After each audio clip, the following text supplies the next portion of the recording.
Hey, bonjour à tous, ici le seul unique Ryu Sensei, j'espère que vous allez bien. Aujourd'hui on se retrouve pour une vidéo spéciale chapitre 1000 de One Piece. One Piece est un shonen neketsu et comme toutes les œuvres du même type, les combats sont très importants. Shonen c'est éditorial et neketsu c'est un procédé narratif qui signifie littéralement sans show. Les combats sont importants pour le spectacle, mais aussi parce qu'ils font avancer la narration de tous ces mangas. Dans le cas de One Piece, les combats de Luffy le rapprochent toujours plus de son ultime but, ainsi que ceux de leur nakama, tout en leur servant à battre les ennemis qui leur barrent la route. En plus de ça, les combats servent à faire évoluer les personnages, ils servent à montrer aux personnages quelles sont leurs faiblesses, ils servent à ce que les personnages apprennent de leurs défaites, et même à ce que les personnages puissent dépasser leurs limites. Nous parlons ici du fameux surpassement de soi, qui est parfaitement représenté dans l'œuvre, avec par exemple Luffy, qui se surpasse au maximum, afin de battre le grand Rob Lucci du CP9. Que ce soit pour le divertissement ou pour l'avancement du scénario, les combats sont très importants. Ce qui est assez intéressant dans One Piece, c'est que la notion de puissance est d'autant plus importante, et ce parce qu'elle régit purement et simplement le monde de One Piece. Pendant plus de 20 ans, l'auteur a su parfaitement gérer cette notion, et pour preuve, même après l'avoir analysé pendant bientôt 5 ans maintenant, je n'ai jamais réellement trouvé de problème lié à tout ça. D'ailleurs, au passage, c'est grâce à cette parfaite gestion de l'auteur que nous pouvons en parler encore et encore. Ce qu'on va faire aujourd'hui, c'est parler du futur chapitre 1000 de One Piece, parce que je pense qu'un gigantesque combat risque d'être au centre de ce dernier. N'oubliez pas le pouce bleu si vous aimez ce que je fais, et de vous abonner si vous n'êtes pas abonné pour rejoindre Loro Jackson.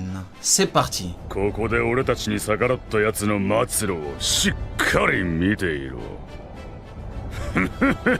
Ce qu'il faut savoir avec l'équipage de Kaido, c'est qu'il y a 10 membres principaux, Kaido, les 3 calamités et enfin les Tobiropo. Kaido est à la tête de l'équipage et c'est lui qui représente la plus grande menace, tout en étant l'ennemi le plus important. Tout comme Rob Lucci ou encore Doflamingo, Kaido se fera battre en dernier et c'est normal. Si le capitaine est vaincu rapidement, il n'y a aucun intérêt à ce que les autres continuent le combat. En fait, ce qu'on aura avec Kaido, c'est exactement ce qu'on a eu avec Doflamingo sur Dressrosa. Kaido se fera un peu affaiblir, pré-combat contre Luffy.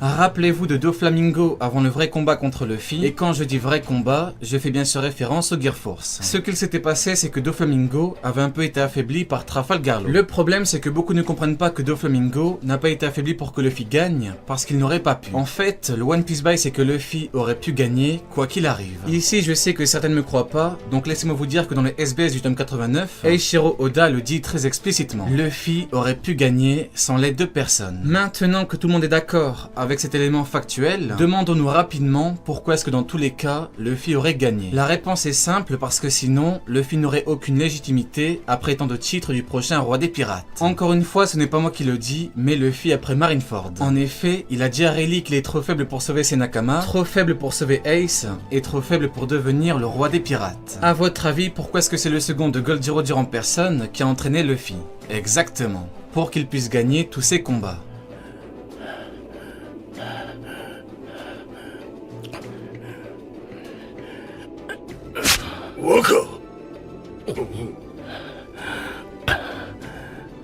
De plus, il ne faut pas négliger l'aspect émotionnel et spectaculaire de tout ça. Pour reprendre l'exemple de Luffy versus Doflamingo, si Trafalgar Law a fortement touché le démon céleste, ce n'est pas pour faciliter la tâche à Luffy, mais bel et bien pour ces deux choses. Le côté émotionnel est très fort parce que Law venge Corazon en mettant un sacré coup à Doflamingo, et le côté spectaculaire est très fort parce qu'en tant que fan, on a tout ce qui fait que Law lui mette ce gros coup. Ne vous inquiétez pas, ce n'est pas un hors-sujet, j'y viens.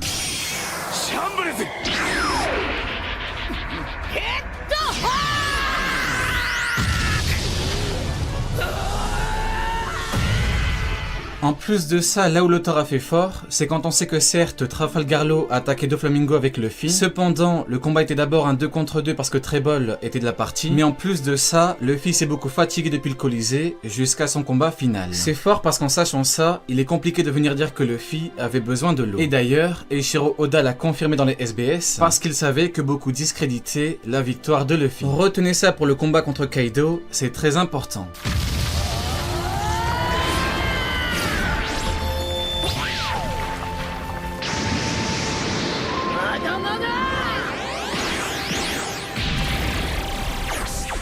Pour le cas de Luffy contre Katakuri, c'est pareil. Il ne faut pas se dire que Luffy a eu besoin que Katakuri se blesse soi-même, parce que ça n'a strictement aucun sens. Déjà, si Katakuri s'est fait ça, c'est uniquement parce qu'il a réussi à blesser Luffy grâce à sa sœur flambée. Sans elle, Luffy aurait esquivé et Katakuri le dit. Et ensuite, dès que Luffy est sorti de Snake Man et son évolution du Haki, il a réussi à passer outre le fruit et le Haki de Katakuri. Rappelez-vous de ce qu'on disait à l'époque. Même si tu vois dans le futur, quand les coups sont trop rapides, tu ne pourras pas les esquiver. C'est arrivé parce que ça devait arriver, tout était parfait, et personne n'est censé discréditer la victoire de Luffy pour les mêmes raisons que personne n'est censé discréditer sa victoire sur Doflamingo.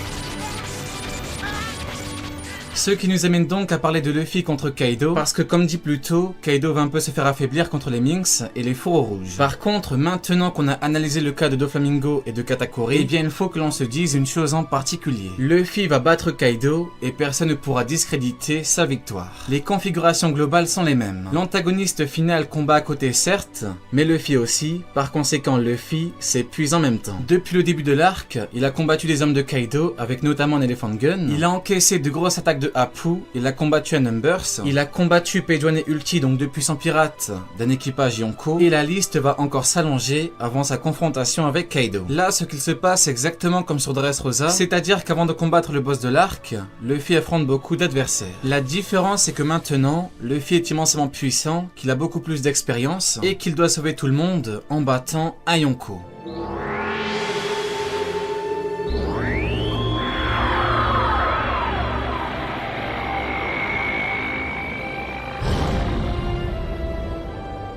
Maintenant, au-delà de ça, ce qu'il faut savoir c'est qu'en 2018, l'auteur de One Piece, donc Monsieur Eiichiro Oda, a clairement sous-entendu que Luffy battra Kaido. Je vous cite ce qu'il a dit. Lorsque j'ai intégré Kaido comme étant l'un des empereurs, je me suis dit qu'on ne pourrait pas le battre, mais maintenant, je me dis qu'il faut que je trouve une solution pour que Luffy le batte. Analysons ses propos. Directement, on remarque que l'on peut découper ça en deux parties. Première partie, l'auteur a dit qu'à l'origine, il s'est dit que Kaido était imbattable. Ici, c'est assez clair, à l'origine, il pensait ça, donc désormais, ce n'est plus le cas. Désormais, il sait que Kaido peut se faire battre. Deuxième partie, maintenant je me dis qu'il faut que je trouve une solution pour que Luffy le batte. Encore une fois, c'est assez clair, il va y réfléchir, donc il va forcément trouver une solution pour que Luffy le batte. Ce qu'il faut retenir, c'est que le roi des bêtes n'est pas imbattable, et surtout que Luffy va le battre.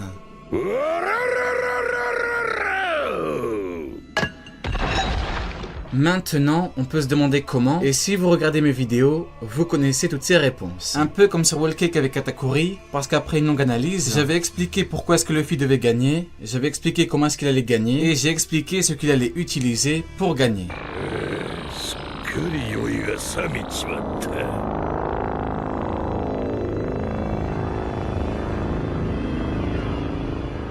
Le chapitre 1000 sera forcément en lien avec Kaido, et c'est parce que Kaido représente beaucoup de choses. Il représente beaucoup pour Luffy, pour Wano qui représente le Japon féodal, pour son équipage et pour le monde tout entier. Pour Luffy, Kaido représente l'étape à franchir pour avoir une certaine puissance et pour se rapprocher comme jamais auparavant de son but final. Pour Wano Kuni qui représente le Japon féodal, Kaido représente celui qu'on doit battre et ce afin de libérer le pays, le peuple et permettre au pays de s'ouvrir au monde. Et enfin pour le monde, Kaido représente un immense danger et une gigantesque menace et ce parce qu'avec son alliance, il peut tout ravager. Pour moi, il peut se passer trois choses différentes par rapport à ce chapitre. Soit c'est le chapitre où Luffy se retrouvera enfin face à face avec Kaido, soit c'est le chapitre où Luffy se retrouvera enfin face à Kaido pour pouvoir le combattre réellement en un contre un, comme à l'époque avec Ener, Lucci ou encore Doflamingo, soit c'est le chapitre qui se finira avec Luffy qui annonce une nouvelle forme, un peu comme pour le Gear Force Bondeman ou le Gear Force Snakeman, soit c'est le chapitre où le combat commencera réellement avec de gros échanges de coups, tout ça.